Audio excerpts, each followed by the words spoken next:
Last Friday, Moody's downgraded 11 different banks, citing, quote, greater instability in these banks because people have been moving their money out of some of the regional banks and into the bigger banks.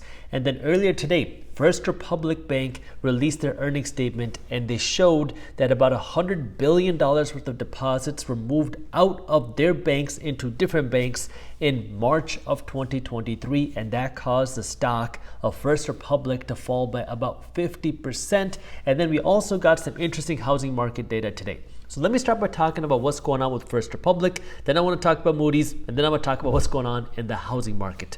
Starting with First Republic. First Republic showed their earnings report today, and they talked about how people have been moving their money out of smaller regional banks like First Republic, and they showed finally that about $100 billion worth of deposits were moved out of their account. Let me read you a little quote from what an analyst said about First Republic Bank. They said that First Republic lost so much in deposits that they have to replace that funding somehow, so they're doing it with borrowing. What that means is that banks make money by lending money. Where do they get this money? When you deposit money in a bank. If you take $100 and you loan it or you give it to your bank is going to take that $100, turn it around, and then lend that $100 to somebody else with the form of a mortgage, with the form of a credit card, with the form of some other line of credit. Well, First Republic saw people pull a lot of cash out of their bank, meaning they have less ability to go out and make loans. That's not good for the business because if you can't make loans, you can't make money. To make up for this lack of funding, they turn to borrowing. And what that means is First Republic has been borrowing a lot of money. Where are they borrowing this money from? Well, the Federal Reserve Bank worked with FDIC to open up a new lending program where banks could go out and borrow billions of dollars from the Federal Reserve Bank. That way they have cash to continue operating their businesses. Now let me go back to what this analyst said. This borrowing that First Republic is doing will, quote, really weigh on their profitability both in the reported quarter and going forward. So what does that mean?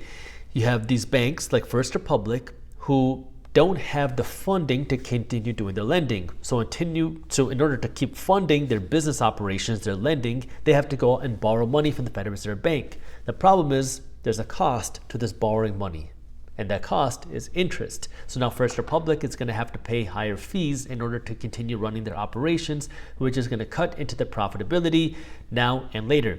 And the second kind of indirect part of this is that, well, First Republic saw their stock literally get cut in half today. Their stock fell by around 50% today. And the reason why that matters is because their stock price is what determines the valuation of a company. And the more a company is valued, the higher the value is, the easier it is to raise money. Think of it like a home. If you bought a home for $500,000 and then it goes up in price to $1 million, it's easier for you to go out and refinance and pull some cash out and do a home equity line of credit if you wanted to. But if the value of your home falls to say $200,000, now you're going to have a tougher time raising money, a tougher time to get a refinance because you're underwater, a tougher time getting a home equity line of credit. So First Republic now, because they announced how much cash was pulled out of their accounts, they saw their market capitalization, their valuation of the company also get cut in half, which means that, yeah, they are okay right now because they can borrow money to continue their operations. But if they needed to raise money again because they struggle or for whatever reason they need to raise money, they could have a tougher time if the stock price doesn't rebound. So that's what's going on with First Republic, and it's not just them. We're seeing similar issues with other regional banks, but First Republic released an earnings report today which showed how much cash people pulled out of their accounts. The second thing that I want to talk about is actually from a few days ago when Moody's released or downgraded 11 different banks. And Moody's essentially said that the higher interest rates now by the Federal Reserve Bank, along with the higher bank failures that we've been seeing, have ushered in what they call, quote, great instability. Let me read you a line from the Wall Street Journal which covered Moody's and their recent downgrade. What the Wall Street Journal said is the rating agency, Moody's, said strains in the way banks are managing their assets and liabilities are becoming, quote, increasingly evident and are pressuring profitability. recent events have called into question whether some banks' assumed high stability of deposits and their operational nature should be reevaluated.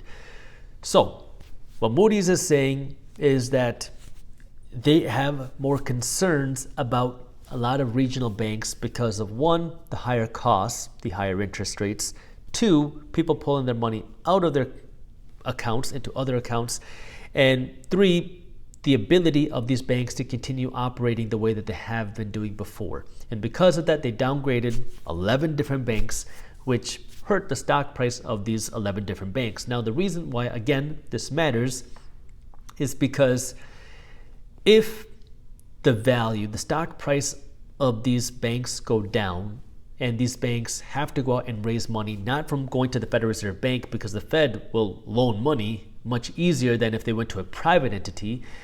But if these banks need to raise money from a private entity and the valuation of their companies is much lower, they're going to have a tougher time raising that money. This is why now the interest rate discussion becomes so important, because in the first week of May, the Federal Reserve Bank is going to be meeting again, and they're going to be discussing what they want to do with interest rates. And if interest rates continue to rise and they continue to stay high, that's going to put a lot of pressure, not just on the economy, but especially on banks, which is why there's been a lot of eyeballs on the Fed and what's going on with banks. And this brings me to the topic of the housing market, because the housing market is the most sensitive sector to consumers when it comes to interest rates. Why is it so sensitive? Because, well, when interest rates go up, the cost of borrowing money and buying a home also goes up, and people are less likely to buy a home at an 8% mortgage than they are at a 3% mortgage. And the reason I want to talk about the housing market particularly is because we got some interesting data that came out today, which said that home prices unexpectedly rose month over month in February. And now we have two different indexes saying that home prices rose in February unexpectedly. And the reason why, according to every index, is because mortgage rates softened during that time. Now, if you remember, we kind of saw a little slump in mortgage rates in February and then March, especially after the Silicon Valley Bank collapse happened.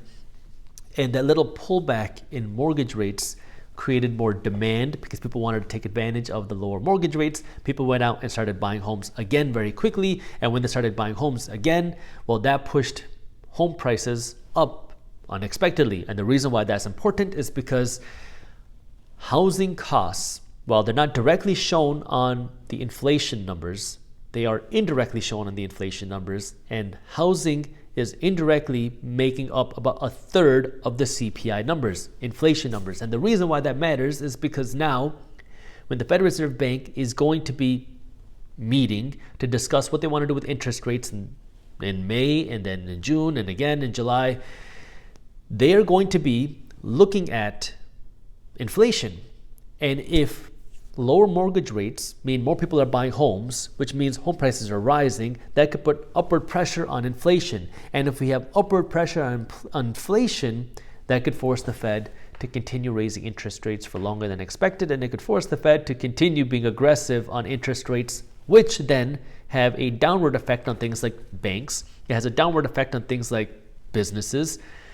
And so this is where now understanding the full scope of things, because we have this double-edged sword. You have high inflation, which is hurting the economy, and you have high interest rates, which are hurting the economy. But the interest rates are not high enough to bring inflation down yet. So this double-edged sword is cutting both ways, and this is where you want to, for one, keep up to date on what's happening, but then second, also understand what's happening, because this economic pain, this craziness is not going away in 2023. This is going to continue on into 2024, which is why you need to be preparing, meaning live below your means, put some cash aside, understand what's happening, and don't make 2023 the year to go finance a brand new truck. So understand what's going on, and if you want to stay up to date, please check out something like Market Briefs.